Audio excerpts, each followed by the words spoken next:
Hello and welcome to this new C programming tutorial. This is part 4 on how to program in C. In the previous tutorial we learned how to call simple method, we learned how to use some new floating point variables, and we learned how to use if and else statement to do control flow operations. So what else is to be learned in C? Well, C is a kind of elegant and simple language, but still very, very powerful. Okay? So in C, we can also pass parameters to methods. Okay? So how do we pass parameters to a method? Pretty simple. Okay. Imagine I want to create a method that adds two numbers. Okay? So for simplistic reasons, let me delete all of these. Let me delete these two. Okay. And I want to create a method that will add two numbers. Okay. So to do that, I will say void, or maybe int in this case. So if I say int, this means this will return an integer. Don't forget to return 0 on the main method. Okay. So here, if we say int add numbers, okay, we open parentheses and here we define the parameters. For example, the first will be int n1, comma, int n2. So we're defining two parameters that we will add. So to return the added numbers, we're going to say return n1 plus n2. Okay? So how do we call that method? So what do we call it? Here we're going to say create an int variable, and we will say sum. For example, int sum will be to add two numbers. The first number will be 10 and the second number will be 15, for example. So we are calling the add method, and when we call the add method, we have to provide these two parameters. The two of them are numbers. So what the call method will do is we'll get the 10 and add with 15, and we'll send that result back. So return means send that result back as an integer. Okay? And I'm storing this integer in sum. So let's print the value of sum by saying printf the sum is, okay, and I will say sum. Okay, so let's compile and run. So we have something right here. Oh, it's not add, it's add numbers. Sorry, the method name is not add, it's add numbers. Okay, so we will run it again. So we have here, oops, I forgot to tell this is an integer. So %d new line, oops. So %b and new line. So now it should work. Okay, we compile it, we run it, and as you can see, it says the sum is 25. So I can change these numbers pretty easily right here. For example, 100, and I run it again, and the sum is 115, which is way easier. So the sum is kind of a easy to do thing. But what if I want to get the average of two numbers? Okay, so we will create another method that we will call it int get average. Okay, and we will pass it again n1 and int n2. These names can be any name you want. And what we want to return right here will be between parentheses, we will first add two numbers and divide by 2. So it will be n1 plus n2, and all these parentheses will be divided by 2. Okay? So we will return the average. So the sum of these numbers is 115. And we want to print also the average. So we're going to say the average is, okay? And we will print %d, a new line, and we will print get average. So we don't really have to store this in a variable. We can also print it directly. So we will print get average, again 115. Okay. And if we go ahead and run this, we can say that the average is 57. Okay, awesome. So this is how we call a method in C. We are passing parameters, and the method is somehow using those parameters to check what the user wants. Okay. So what if we want to do something even more exciting, like checking if a number is prime? So to check if a number is prime, we want to return only yes or no, like is prime or not. We don't want to return a specific number. So we don't have Boolean exactly in C, but to use Boolean, we define it as a char or char. So go ahead and say char is prime, and we will pass an integer, for example, n. Okay, and these will return either 1 if it is prime or 0 if it is not prime. Okay, so what is a prime number? Well, a prime number is a number that can only be divisible by itself. Okay, you may know this, you may not know this. But for example, the number 5 is prime because it can only be divisible by 5.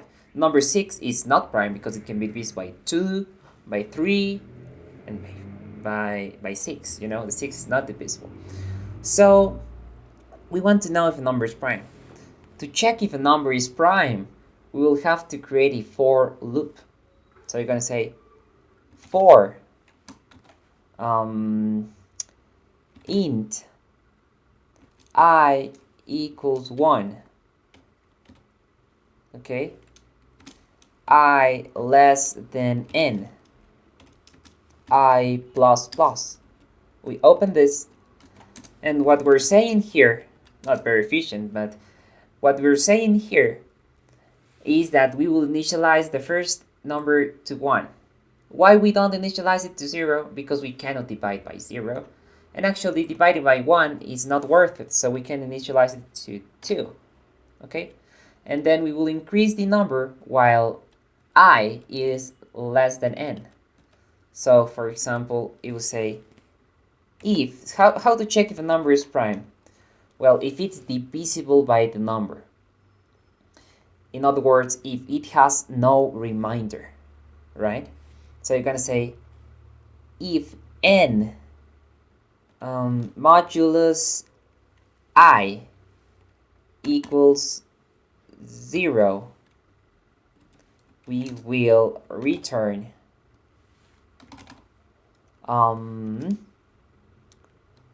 0 because it won't be prime, and we don't have to check up to n.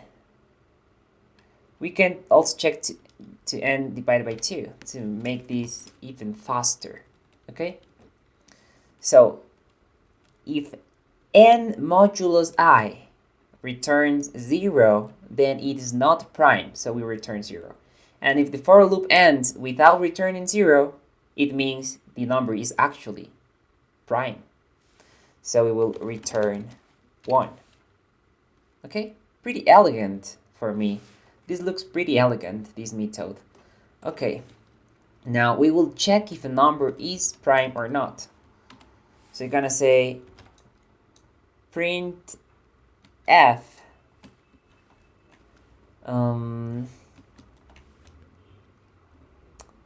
so we're gonna say if is prime, we will say the number is prime. If it's not, we would say the number is not prime. Okay, so we're gonna say here, we're gonna say if is prime, and we'll pass, for example, the number 7. Okay, else. Okay, so if 7 is prime, we're gonna print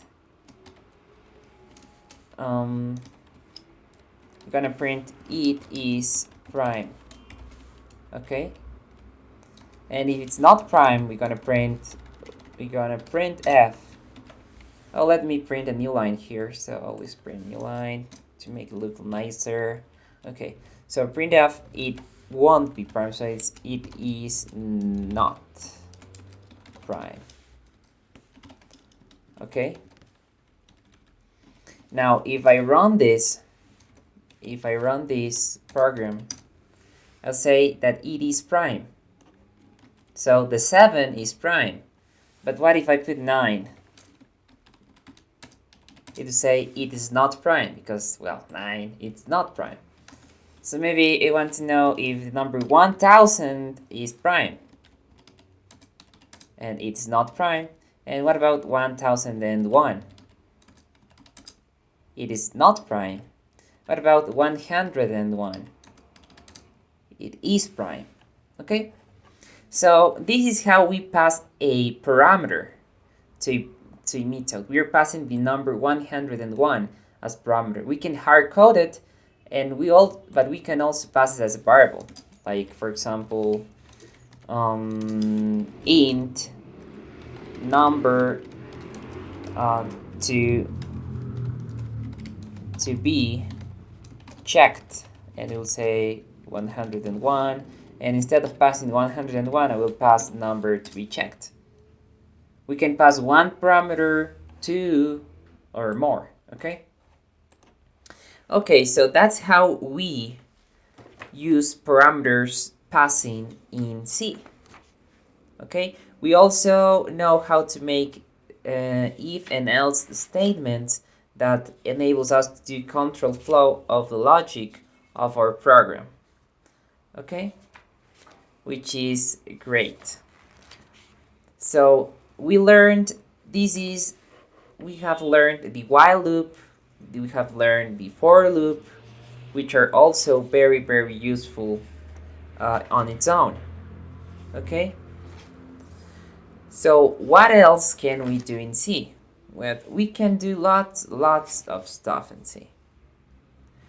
There is the go to statement, but it's not really encouraged to do. What the go to statement says, well, basically is a jump instruction. For example, it's not really encouraged because it's hard to debug and hard to know. So I'm going to say, if it's not prime, I will go to loop. And the loop can maybe right here, for example. Loop, and this will go and if it's not prime, it will keep looping.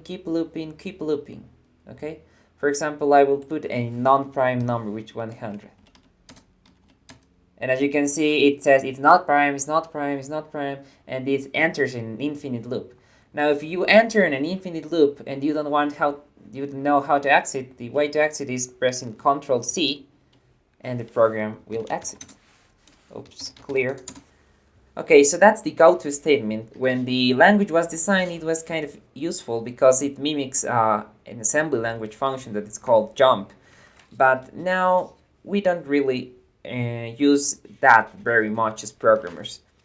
So now let's learn a bit about how can we call and how can we modify variables in C, but in a different way.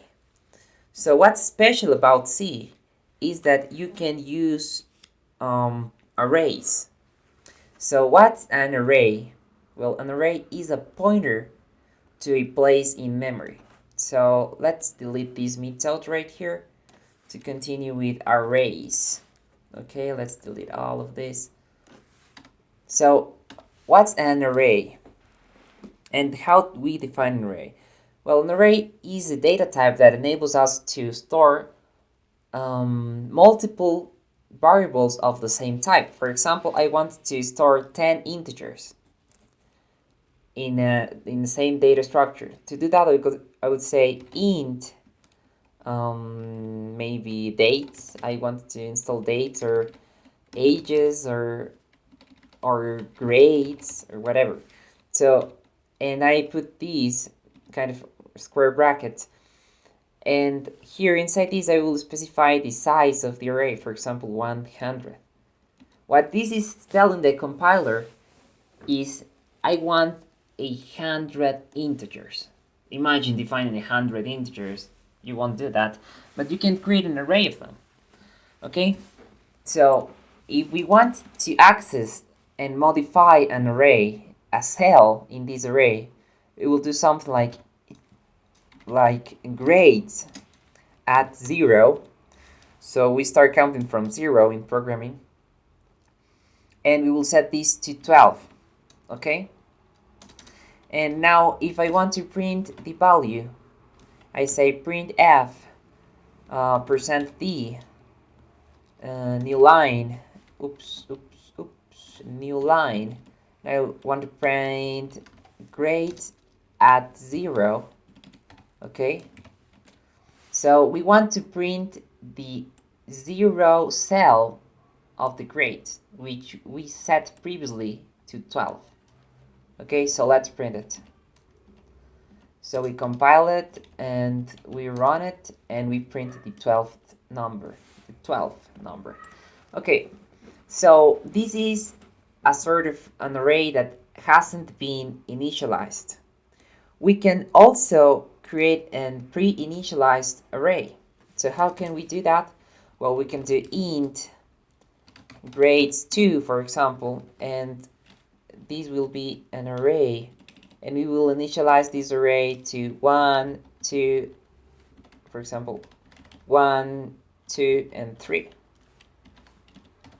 So to better visualize how array works, I will print f double quotes %d new line, and I will print grades2 at 0, which means give me the 0th element of grades2, which in this case is 1.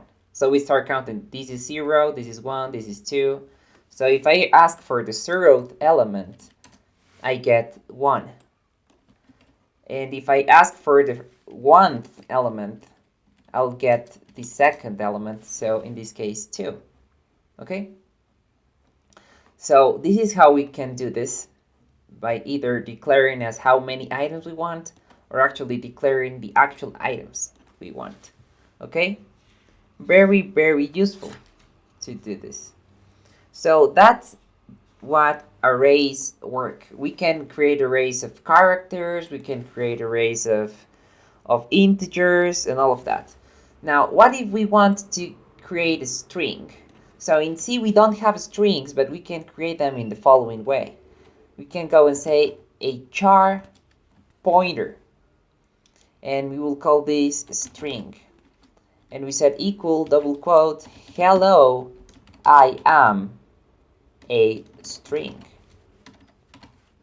Okay? So how this works, how this even works? Well, we still don't learn pointers. We will learn pointers in the next tutorial. But how this works?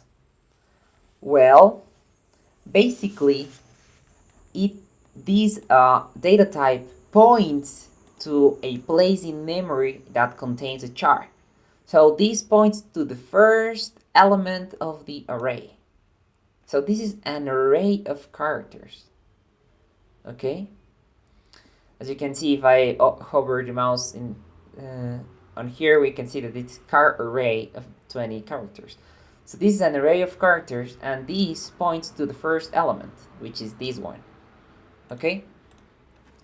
Now, if I want to print a string of characters, I'll do, and instead of %d, I'll do %s, which means print a string. And then I will print also a new line, and I will print the string. Okay.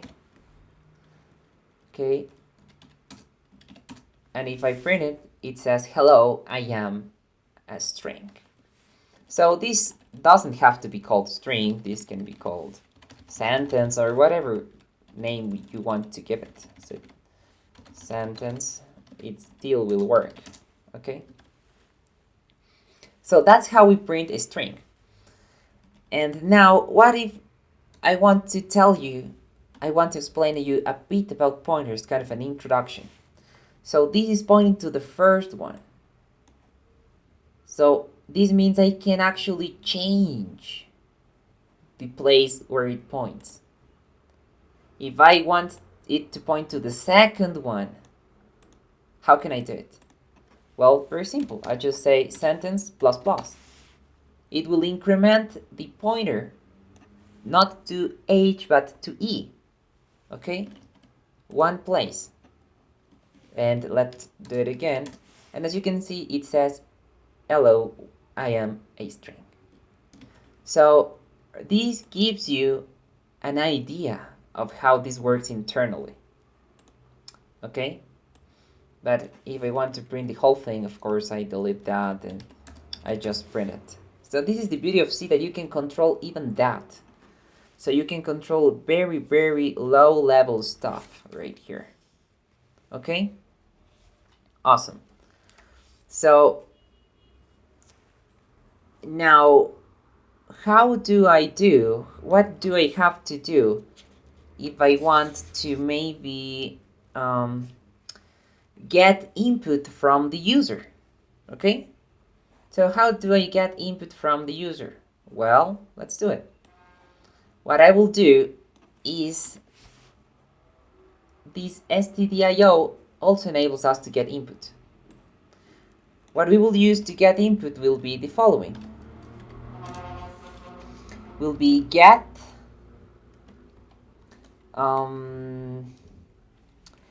char enables us just to get a character from the user. Okay? So for example, we're gonna say char c equals get char, and then if we want to print this, we can say print f %c new line, and we want to print the c character.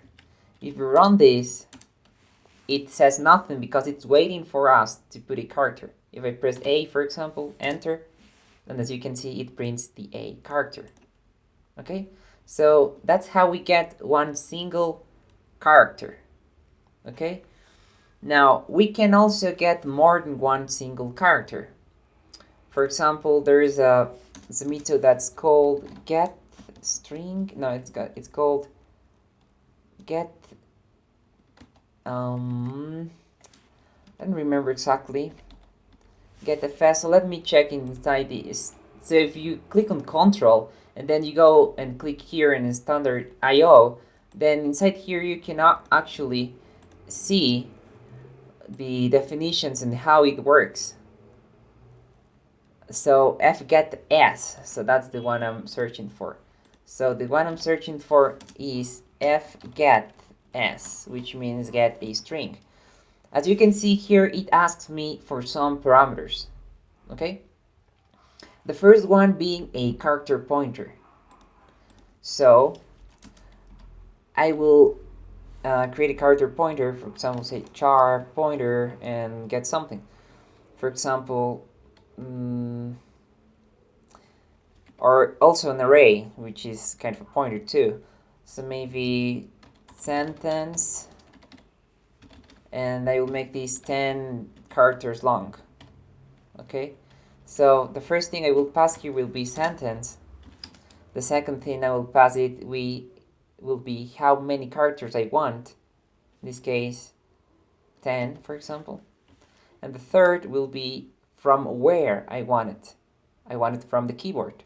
So that's the standard input, the keyboard.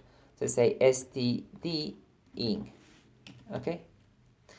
So after I do this, I will be printing the sentence. So print double quotes %s new line sentence. Okay, so now let's run it, and as you can see, I will say hello there, and as you can see, what happened right here, it prints H then hello there. Why it happened? Okay, so we'll say maybe it's these and right here, so let's run it again. Hello there. But it's not that. So why is this happening, you would say? And we have to learn about null terminators. So if you check how many letters this has, then hello there has 1, 2, 3, 4, 5, then the space is also 1, 6, 7, 8, 9, 10. And that's why it doesn't have enough space to print, maybe. So we can say 20, and we'll also get 20. Okay. So hello, oops, there. And still it's not working. So what's going on here? Okay, the problem here is that the last character that we have here, it's being the character of the new line, because on the keyboard what we're doing is pressing hello, enter, and then we're pressing enter. When we press enter, we are pressing the new line character. Okay, so we have to do it. And apart from that, we're also getting these characters, so we don't need this. This is just confusing us, so we'll delete this. And now if we run this, we say hello there, and now it works. But there's something here we should also learn. If you remember, a sentence or a character or a string is an array of characters. So, but not just that. A string is an array of characters that end with a null terminator. So what's a null terminator? Well, we'll define it right here. So it's a character, so we'll call it null terminator. And this is defined as single quote backslash, single quote backslash 0. This is a null terminator. I will introduce you how this works. So this tells the system where a sentence ends. Okay? So if I go ahead and run the program and say hello there, it prints hello there. But what if I put the null terminator before the sentence ends? For example, I want to put it in the following size. So we can say sentence at 7 will be equal to null terminator. So what I am telling the system here? Well, I am telling to put a null to replace the character at position 7 with a null terminator, which means that the system will think the string ends on character 7. Okay?